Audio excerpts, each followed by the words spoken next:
자, 경찰과 노동부가 대규모의 인명 피해를 낸 화성 공장 화재와 관련해서 대규모 압수수색을 벌인 가운데 과거 소방당국이 해당 업체를 직접 방문해서 화재 예방 컨설팅을 했던 것으로 확인됐습니다.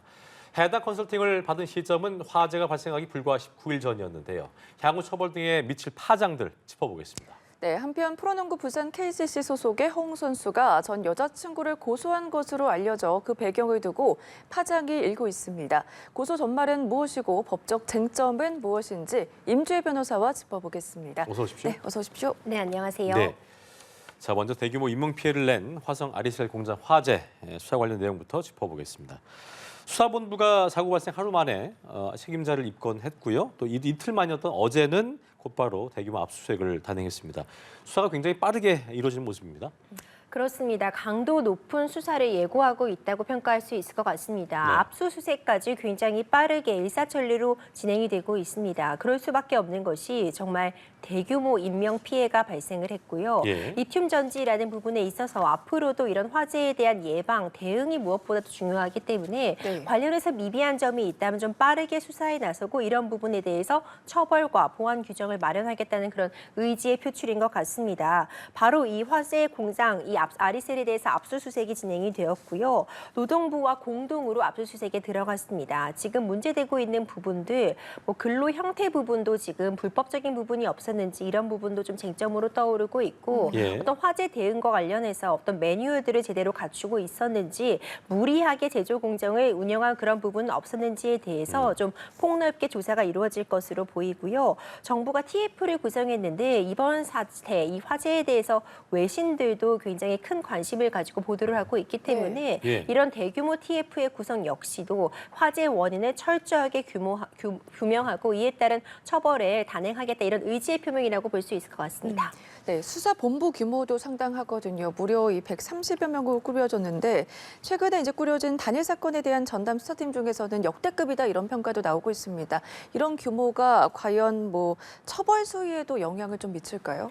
그렇죠. 단순히 어떤 대응팀, 이 TF의 규모가 크다고 해서 수사가 철저히 이루어지는 것은 아니겠죠. 네. 하지만 이번 사안 같은 경우에는 좀 정밀한 감식이 필요한 그런 부분이 있는 것 같습니다. 이 화재의 원인 규명에서도 그렇고요. 왜 이렇게까지 인명 피해가 크게 발생할 수 없었는지 이런 부분이 단순히 어떤 화재 사건에 대한 조사에서 끝나는 것이 아니라 어떤 과학적인 부분이라던가 기술적인 측면에 대한 분석도 들어가야 될 것 같고요. 그리고 뿐만 아니라 이 과정에 있어서 혹시라도 이것이 예견된 인재는 아닌지 그렇기 때문에 어떤 고용 형태라던가 지금까지 진행돼 왔었던 부분이 도급인지 파견인지 여러 부분에 있어서 다각도로 조사가 필요하기 때문에 이렇게 예. 좀 대규모의 대응팀이 꾸려졌다고 볼 수 있을 것 같고 네. 단순히 이렇게 많은 관심을 받고 또 큰 대규모의 대응팀이 꾸려졌다고 해서 그것이 바로 어떤 관련 규정의 위반이 인정되는 것은 아니겠지만 그만큼 철저하게 그리고 강도 높게 수사하겠다.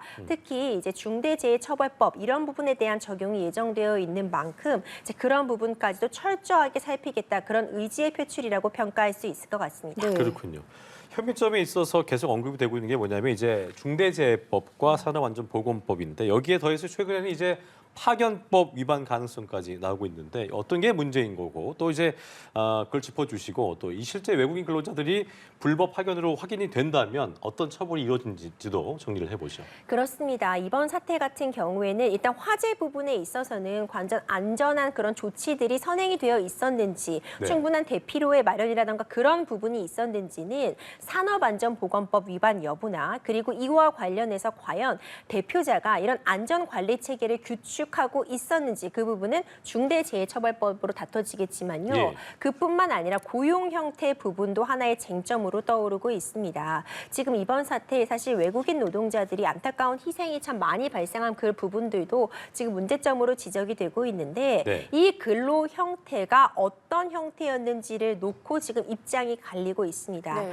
아리세 측에서는 합법적인 형태로 모두 고용이 되어 있었다고 지금 거듭 강조하고 있는데 아리세 아리세 측은 지금 이것은 도급이다 이렇게 주장을 하고 있습니다. 도급이라고 한다면은 사실상 이걸 공급하고 있는 그 하청 업체의 지시 감독을 받고 일을 하는 것이기 때문에 네. 어떻게 보면 책임의 대부분이 그 해당 하청 업체로 넘어갈 수 있거든요.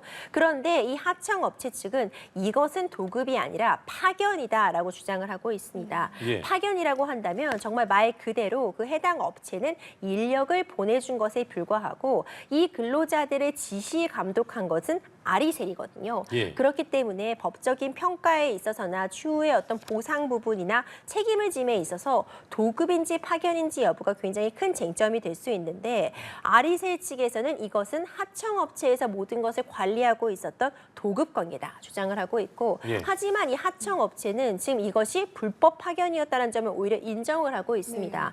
본인들은 아리셀에 직접 방문한 바도 없으며 이 해당 외국인 근로자들에 대해서 어디에서 통근법스를 타면 되는지만 안내해주는 그런 역할에 불과했기 때문에 이것은 불법 파견이 맞다 이렇게 주장을 하고 있거든요. 네. 만약 이것이 어떤 조사 결과에 따라서 불법 파견된 부분이 맞다고 하면 예. 불법 파견한 업체나 그리고 아리셀이나 모두 이 파견법에 따라서 3년 이하의 징역 또는 3천만 원 이하의 벌금에 처해질 수 있는 부분은 물론이고요. 예. 지금 이 해당 근로자들이 어떤 비자로서 일하고 있었는지 이런 부분도 하나의 쟁점이 될 수 있는데 이 아리셀이 외국인 고용 허가 사업장이 아니었습니다. 근데 이 허가를 받고 있지 않으면은 외국인 고용 허가 비자로서 이제 근무하는 것이 안 되는데 혹시 이런 부분에 있어서 위법한 부분이 없었는지가 쟁점으로 떠오르고 있는데 왜 이런 부분이 문제가 될 수 있냐면요. 단순히 이것이 파견법이나 도급업법 위반 문제가 아니라 만약 이러한 좀 비정상적으로 보이는 고용 형태가 어떤 전체적인 안전 불감증의 하나의 원인으로 지목될 수 있기 때문입니다. 원래 파견법에 따르면 지금 해당 근로자들이 담당하고 있는 업무는 어떤 제조업의 근간을 이룰 수 있는 어떤 점검이라든가 포장 업무는 파견업법에 따라서 파견 근로자가 할 수 없는 업무로 규정이 되어 있거든요. 예. 왜냐하면 그만큼 이제 안전 관리 등에 있어서 주의가 필요하기 때문이라고 평가할 수 있을 텐데 만약 아리셀 측에서 어떤 임금의 감소라든가 아니면 어떤 책임 회피의 목적으로 불법적으로 이런 부분을 그때그때 따라서 인력을 자신의 입맛에 맞게 사용하기 위해서 이런 좀 이상한 형태의 근로계약 관계를 띠고 있었다면 이것 자체가 어떤 이런 큰 대형 화재 그리고 이런 큰 피해를 야기하는 데 있어서 일조할 수 있는 부분이 있기 때문에 문제가 될 수 있을 것 같고 예. 정말 안타까운 부분은 이들이 왜 제대로 이제 비상 대피 노선을 알지 못했는지 예, 예. 안전 교육을 받았는지 이런 부분에 대해서 알겠습니다. 지금 하청업체도 본인들도 잘 모른다, 아리세도 본인들도 잘 모른다 이렇게 피해를 서로 넘기기에 급급한 것 같아 참 안타까운 마음이 듭니다. 알겠습니다. 네. 뭐 계속 나오는 말이지만 예방과 대비는 뭐 과에도 상관이 없기 때문에 이번 사고를 계기로 관련 법규나 규정의 허점들이 좀 잘 보완되어야겠습니다. 다음 주에 만나보겠습니다. 자, 프로농구 KCC 허웅 선수 관련 내용인데요. 뭐 지난 시즌 팀의 우승도 이끌었고 MVP로 선정이 돼서 굉장히 기쁜 날들을 보내왔을 텐데 오늘 만나볼 내용은 뭐 기쁨과는 좀 반대의 내용인 것 같습니다. 허웅 선수가 전 여친을 고소했다는 소식인데요. 어떤 내용인지 그 짚어보죠. 예. 네, 사실 좀 안타까운 소식이 전해졌습니다. 팬분들도 좀 안타까워하고 있는 그런 상황인데 우리나라 이제 프로농구의 간판 스타라고 할 수 있죠. 네. 허웅 선수가 이제 전 여자친구입니다. 이미 헤어진 2018년도부터 교제를 했다가 이제 2021년도쯤 그러니까 3년 정도 교제하고 헤어진 전 여자친구를 이제 공갈, 협박, 마약류 관리법 그런 위반 혐의로 고소한 그런 사건인데요. 네. 지금 일단 허웅 씨 측의 그런 주장에 대해 살펴보자면은 이제 예전에 만났던 여자친구는 맞는데 헤어진 이후에 지속적으로 본인에게 금전을 요구해 오면서 이제 협박을 일삼았다 이런 내용을 담고 있습니다. 그 협박의 내용이라고 한다면 이제 만나는 기간 동안 두 번의 이제 낙태가 있었는데 예. 이와 관련해서 허웅 선수 측에서는 이 부분에 대해서 아이에 대해서 책임을 지겠다고 거듭 밝혔으나 당시 그 여자친구는 지금 현재로서는 이제 아이를 낳고 싶지 않다. 결혼 이후에 아이를 낳고 싶다. 이런 식으로 입장 차이가 있었기 때문에 그 여자친구의 결정에 존중해서 낙태가 있었음에도 불구하고 헤어진 이후에 본인이 뭐 폭행을 당했다고 주장을 한다거나 일방적으로 이런 사실들을 뭐 언론에 알리겠다거나 구단에 알리겠다고 협박을 해오면서 있어서 더 이상 이 부분을 이제 견딜 수 없는 지경에 이르러서 고소를 하게 되었다. 이렇게 지금 허웅 씨 측이 좀 주장을 하고 있거든요. 예. 이와 관련해서 아직 지금 당사자로 지목되고 있는 전 여자친구의 입장이 이제 네. 공개된 바는 없지만 이런 부분과 관련해서 수사가 지금 진행될 것으로 보입니다. 네, 말씀해 주신 것처럼 지금 뭐 허웅 측에서는 전 여자친구를 협박 혐의뿐만 아니라 지금 마약류 관리법 위반 혐의를 더해서 고소를 해서 충격을 주고 있는 상황입니다. 그렇습니다. 이 주장에 대해서도 좀 짚어주실까요? 그렇죠. 이 마약류 관리법 위반 혐의도 함께 고소가 되었습니다. 아직 이 부분에 대해서 수사가 이제 진행 중이기 때문에 이제 좀 살펴볼 필요가 있겠지만 이제 허웅 씨 측의 주장에 따르면 이 해당 전 여자친구가 마약 투약 상태로 뭐 마약을 묻히고 본인을 찾아왔다 이런 내용이 담겨 있거든요. 이 부분과 관련해서도 과연 실제로 어떤 마약과 관련된 그런 문제가 있었는지 여부도 함께 이 공갈 협박 부분과 함께 수사가 진행될 것으로 보입니다. 예, 지금 상황에서 이제 허웅 씨의 전 연인 측이 이렇다 아까 말씀하셨던 것처럼 공식 입장을 밝히지 않고 있기 때문에 저희는 이제 허웅 씨 측의 입장을 소개해드리고 있는 것인데 보니까 이제 뭐 아까 짚어주신 여러 내용들 허웅 측의 주장이긴 합니다만 여러 쟁점들이 얽히고 설킨 모습이어서 경찰이 앞으로 어떤 부분에 좀 집중할 거라고 보시는지 좀 예상을 해보겠습니다. 그렇죠. 이번 사안 같은 경우에는요. 어쨌든 전 연인 간에 벌어진 일이지만 그 이후에 있어서 그 연인 관계 때 이유로 해서 그것이 사실이든 거짓이든 간에 이 부분과 관련해서 뭐 언론에 제보하겠다라던가 구단에 알리겠다. 그에 따라서 이거를 알리지 않게 하려면 나에게 금전적인 그런 이득을 제공해야 된다. 이런 부분은 지금 허웅 씨의 주장을 놓고만 보더라면은 경우에 따라서 충분히 협박이라던가 공갈 소지는 다분해 보입니다. 예. 그렇기 때문에 실제로 이 전 여자친구가 이 허웅 씨에게 위협을 느낄 정도 그리고 해악이나 공포심을 느낄 정도의 그런 협박이라던가 예. 아니면 실제로 금전을 요구한 부분이 있는지 이제 일부 그런 통화 녹취 같은 부분이 공개된 것도 확인이 되었는데 추가적으로 해당 녹취뿐만 아니라 이런 부분들이 사실 오랜 기간 이런 부분이 지속되어 왔다면 휴대폰 문자 메시지라던가 추가적인 녹취들이 남아있을 수밖에 없거든요. 예. 네. 그런 부분에 대한 어떤 그 증거들의 진위성 이런 부분을 좀 중점적으로 살피고 실제로 그래서 공갈이나 협박이 있었는지 그리고 물론 마약 관련된 부분에 있어서는 추가적으로 뭐 그런 조사나 뭐 구입한 흔적이 있는지 투약한 흔적이 있는지 이런 부분에 대한 조사까지 함께 좀 중점적으로 이루어질 것으로 보입니다. 알겠습니다. 향후의 수사 쟁점까지 좀 짚어봤습니다. 네. 저희는 다음 내용으로 좀 넘어가 보죠. 최근에 박수홍 씨, 박세리 씨처럼 스타들이 이제 친족 간의 재산 갈등에 휩싸이면서 친족 상도례가 주목을 받아왔습니다. 예. 지금 현재에서 친족 상도례 관련해서 위헌 여부가 오늘 결정이 날 것으로 보이는 상황인데요. 우선 친족 상도례가 어떤 거고 그동안 시대착오적이다 이런 얘기 계속 나왔잖아요.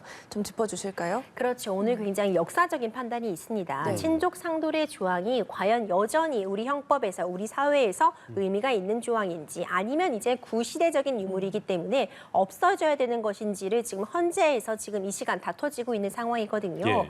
이 결정이 아직 나오지 않았기 때문에 좀 지켜볼 필요가 있겠지만 네. 일단 친족 상도례라고 한다면요.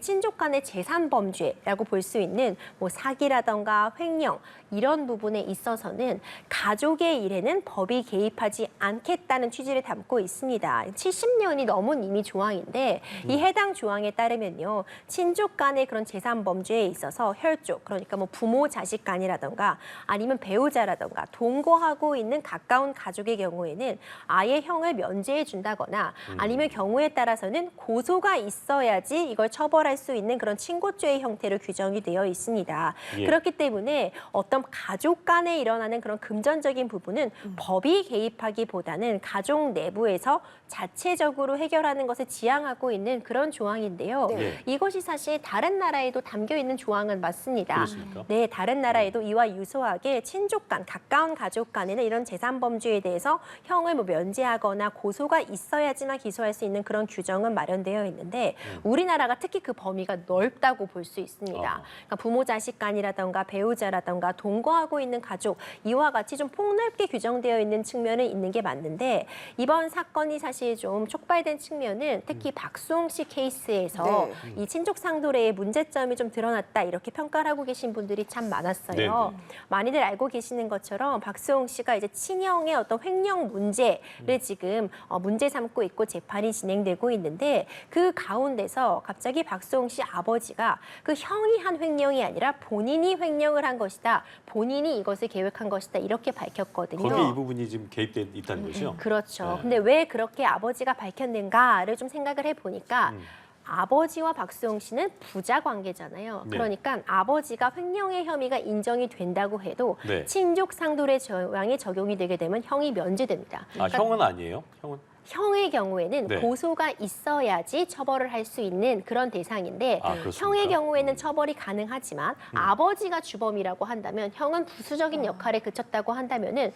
사실상 대폭 처벌이 약해질 수밖에 없거든요. 네. 그렇기 때문에 이런 부분이 악용하는 경우가 생긴다면 어떻게 보면 친족 간에도 분명히 재산 문제는 오히려 더 심각하게 문제가 될 수 있음에도 불구하고 어떤 처벌을 회피하기 위한 그런 요소로서 친족 상도례가 문제되고 있는 것이 아니냐 이런 문제점이 좀 촉발됐다고 볼 수 있을 것 같습니다. 네. 자, 오늘 헌재가 그 선고할 내용이 이제 328조 1항과 2항의 내용인데 제가 그 왜 여쭤봤냐면 그 1항을 보면 직계혈족이랑 배우자, 동거 친족, 동거 가족, 또 배우자까지 돼 있는데 그 형 같은 경우는 뭐 혈족이긴 하지만 동거를 하지 않는 경우는 고소를 해야 되는 그 그렇죠. 2항이 적용된 건가요? 그렇습니다. 지금 말씀 네. 주신 것처럼 박수홍 씨의 형 문제에 관해서는 그렇기 때문에 지금 진행이 되고 있는 것이죠. 네. 동거하지 않고 있는 가족이었기 때문에 이에 따라서 고소가 있다면 형은 횡령으로 처벌이 되지만 아버지의 경우에는 지금 혈족, 그러니까 아버지 부자 관계에서는 형의 면제가 되는데 형은 부수적인 역할을 한 것에 불과하고 아버지가 주된 이 횡령에 있어서 문제가 있었다고 한다면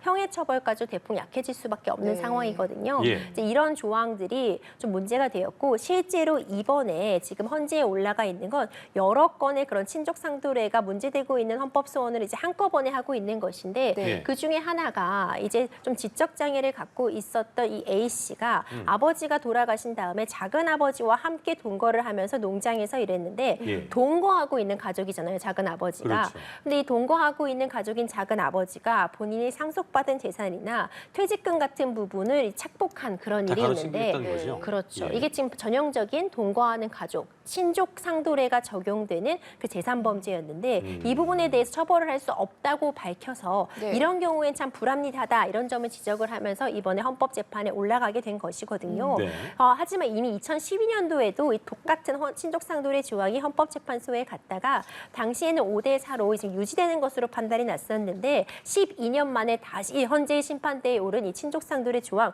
어떤 네. 결론이 날지 좀 귀추가 주목되는 상황입니다. 알겠습니다. 그렇겠네요. 말씀해 주신 것처럼 뭐 2012년에서 헌재에서는 뭐 친족 상도례와 관련해서 합헌 결정을 내리지 않았습니까? 예. 그 당시에 가정 내부의 문제는 국가 형별권에 간섭하지 않는 것이 바람직하다. 가족의 평온의 형사처벌로 깨지는 것을 막기 위한 입법 체제가 있다 이렇게 주장을 했고 그 당시에 보면 5대4 결과가 나온 걸로 보이거든요. 그렇다면 지금 아직 결과가 나오지 않았지만 조심스럽게 어떻게 좀 예상해 볼 수가 있을까요? 그렇죠. 이 부분에 있어서 변화가 필요하다는 부분에 있어서는 많은 분들이 좀 공감을 하고 계신 것 같습니다. 네, 네. 그러니까 원칙적으로 아예 다 형을 면제하기보다는 이제 이항처럼 어떤 기소가 있어야지, 고소가 있어야지 처벌할 수 있는 친고죄 유형으로 변화가 필요하다 이런 얘기까지는 충분히 나오고 있어서요. 예. 지금간의 관태로 그냥 그대로 유지되다가는 요즘 특히 박세리 감독의 사건도 있었고요. 네. 여러 차례 친족 간의 그런 재산 범죄가 다른 사람과 다르지 않음, 그러니까 그 위해성이라던가 그 고통이라던가 이런 부분이 결코